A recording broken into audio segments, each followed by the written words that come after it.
Okie dokie. Strap in, kids. This is gonna be a weird one. Placeholder introduction. Alright. So, I've always loved the live-action remake film genre, and I'm not sure it's because of nostalgia or genuine interest, but regardless of quality, I always think it's interesting to watch an original character or aesthetic be interpreted by a different artist, not you. But seriously, when done properly, the cartoon interacts with real-world bit can allow some really creative work to be done. And I think a lot of people don't give these films enough credit for how much they have actually influenced cinema. So today we're discussing my favorite live-action movie out there, Scooby Doo 2 Monsters Unleashed. Okay, hear me out, because unfortunately I am serious. This is not ironic interest. It's not like watching Cats and it being so bad you can't look away. I genuinely like this film and think it's the best of its kind. But I understand this is a hot take and I can already feel your judgment through the screen, so let's take a few steps back. Now I'm gonna be completely transparent with you guys. Scooby Doo 2 Monsters Unleashed is one of my favorite movies. I watch it all the time. I have the whole thing saved on my computer. I love this part. But for the sake of creating a video that is somewhat relatable, I will limit this conversation to live-action remakes and interpretations because I do think it's objectively the best one. But Kevin, what about that? No. I said what I said. Fight me. I just said Scooby Doo 2 Monsters Unleashed is my favorite film. Obviously, I've never thrown a punch before. Now, I'm saying live-action interpretation because the term remake, reboot, and sequel all feel a little ambiguous at this point. For instance, the Smurfs franchise started out as 2 live-action films, and then Sony completely U-turned for the third one and made it 100% animation. I don't think anyone noticed. And I know that limiting the conversation to televised cartoons that have also been made into live-action films sounds hyper-specific. Unfortunately,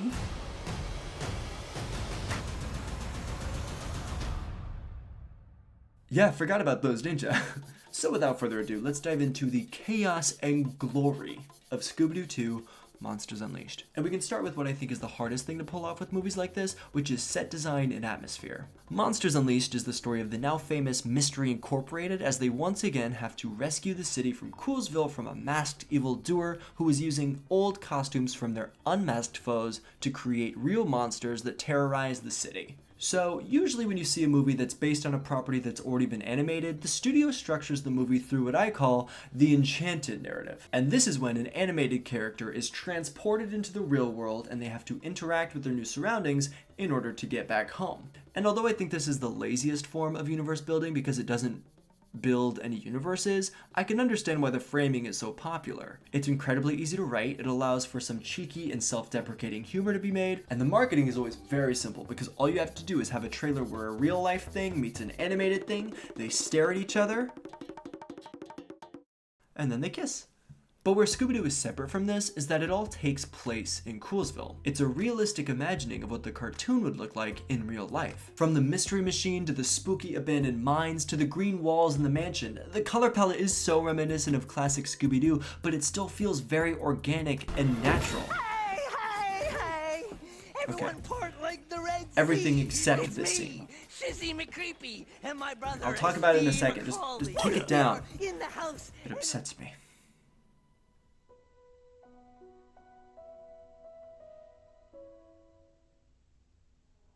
Anyway, Monsters Unleashed does rely heavily on sets and real locations, but even when it does use CGI, it still looks pretty good, and this movie was made in 2004 with a budget of $25 million.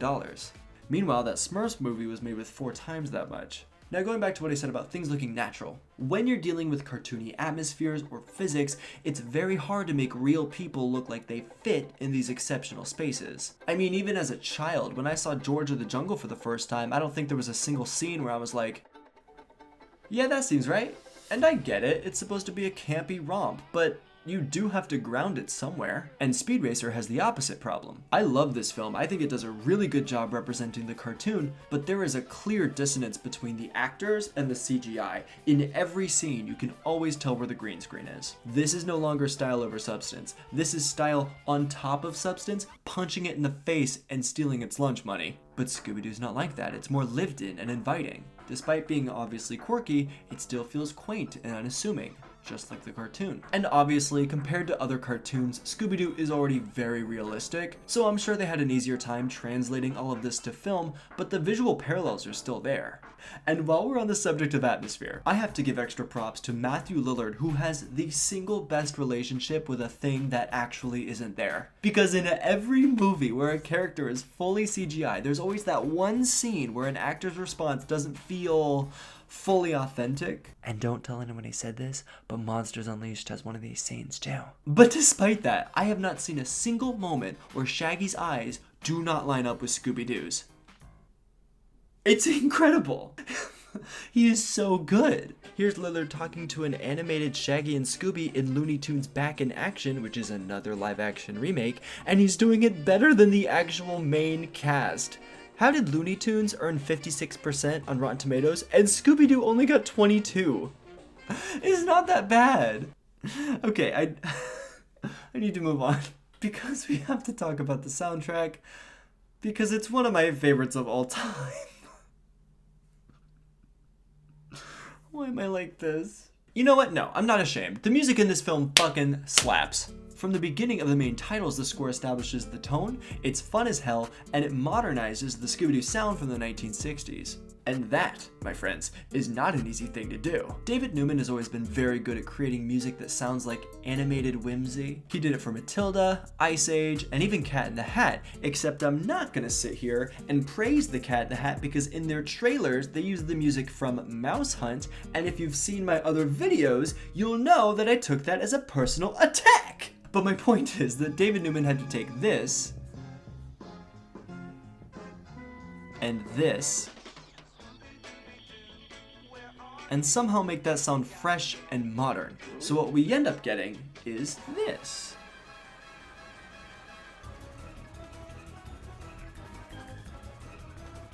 I love this music so much. I could listen to it all day. I have listened to it all day. I read books to this music. Oh, whatever, you've done weirder stuff. Okay, so at first listen, I realize it doesn't sound all that similar, but I think there's a pattern here.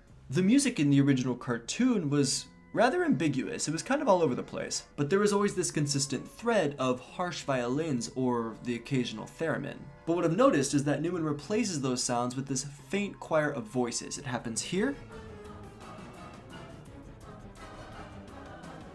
here, and here. Just to name a few spots. It adds this feeling of mystery while issuing a sense of creepiness in our brain, but it's so ham-fisted and campy that it's impossible to be unnerved by it. It's like horror for preschoolers. I'm hearing myself say that out loud and it kind of sounds like an insult, but is that not exactly what Scooby-Doo was in the first place? What I see is David Newman not just recreating an orchestral theme like you would normally see from a remade property, but instead he made an entire musical formula for this movie. And that's kind of genius. However, if we are going to discuss music, we have to talk about the elephant in the room, which is the soundtrack. Not the score, but the soundtrack of dated songs that make no sense. Because sometimes the movies will just have montages like this. It seems old man Wickles deserves a visit before any of our other creepy conquests make a comeback. Freddy, up on the right. Old man Wickles' ancestral manor.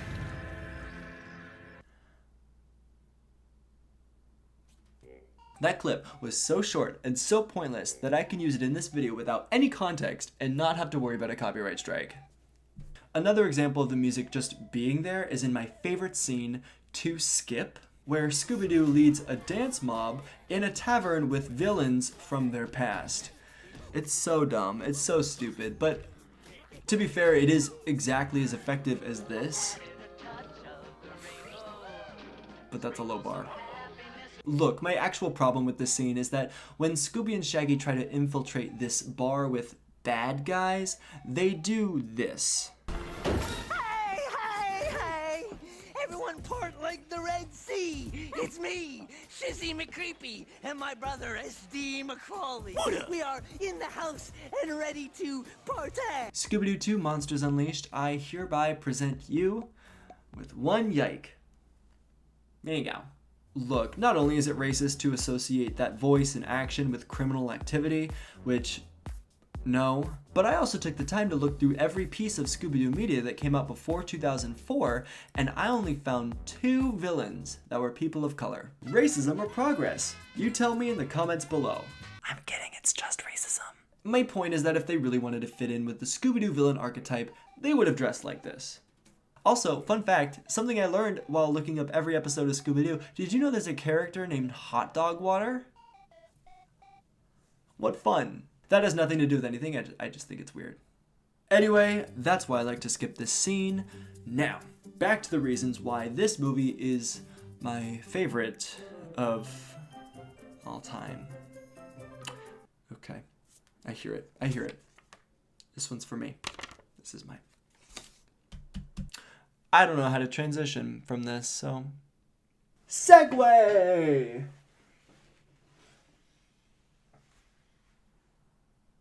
That'll work. Finally, we're at the story and characters. Scooby-Doo 2 takes these characters that we know and love and expands on their story.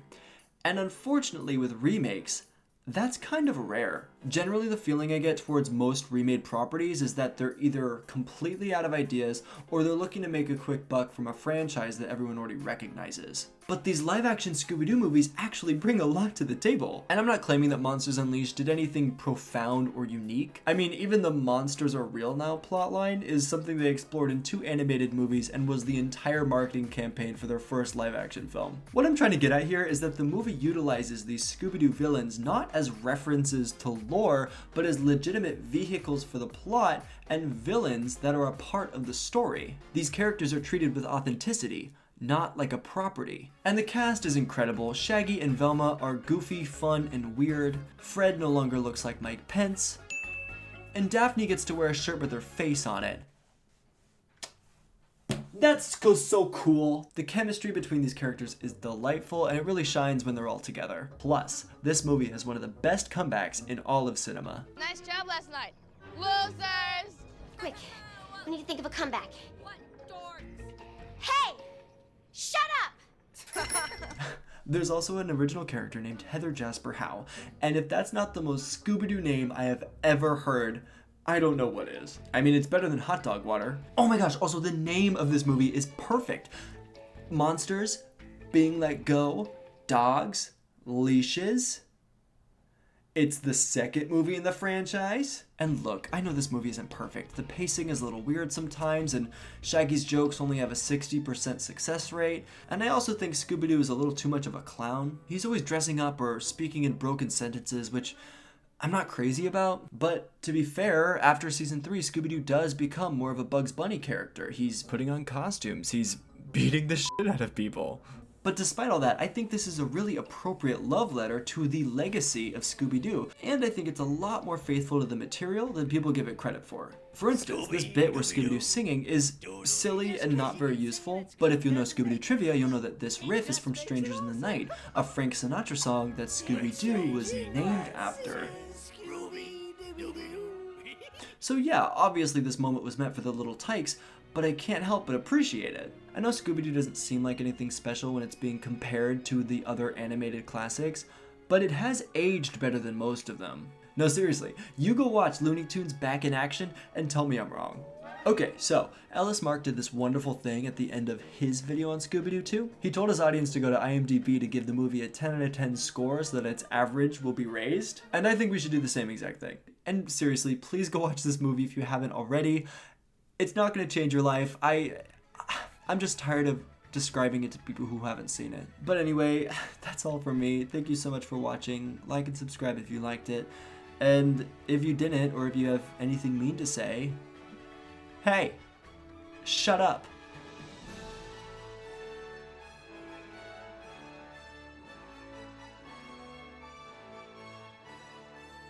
Tango, hi!